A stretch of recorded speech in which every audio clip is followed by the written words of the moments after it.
हे बघा, आपण आज आहे तळेगाव दाभाड्यामध्ये. ते साड्या आपण ऑफरची बघणार आहे, जे की आपले लोटस हँग पॅटर्नी मधून जाते. अच्छा. आपले मोठी बॉर्डर मध्ये आणलेले आहे, हम्म. जे की मार्केटला ह्याची किंमत आहे जवळपासून 9,900 10,990 किमती तुम्हाला हे लोटस पॅटर्न भेटणार आहे. आपल्या इथे तळेगाव दाभाडे ब्रांच आणि आपले चिंचोडची शाखा तळेगाव द्वारकादास श्यामकुमार मध्ये.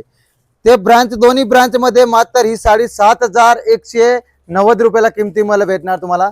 हे बघा, हे आपण जे की बघणार आहे बघा, कलर वगैरे पण बघू शकते. हो, आणि पदर बघू शकताय तुम्ही, भरजरी पदर दिलेला आहे. खूप सुंदर याचे पदर दिलेले आहेत आणि असे ब्लाऊज बघू शकताय तुम्ही, ब्रॉकेटचे ब्लाऊज पीस दिलेले आहेत. सुंदर पॅटर्न आहे. लोटस बॉर्डर पैठणी किंवा राजहंस बॉर्डर पैठणी पण म्हणू शकता. राजहंसाचं पण याच्यावर डिझाईन आहे. आणि मार्केटला किंमत याची जवळपासून 10 ते 12,000 रुपये. आपल्याकडे ते मात्र 7,190 रुपयाला किमतीला तुम्हाला ही साडी भेटणार आहे. अर्ध्या किमती. अर्ध्या किमती तुम्हाला भेटणार डायरेक्ट.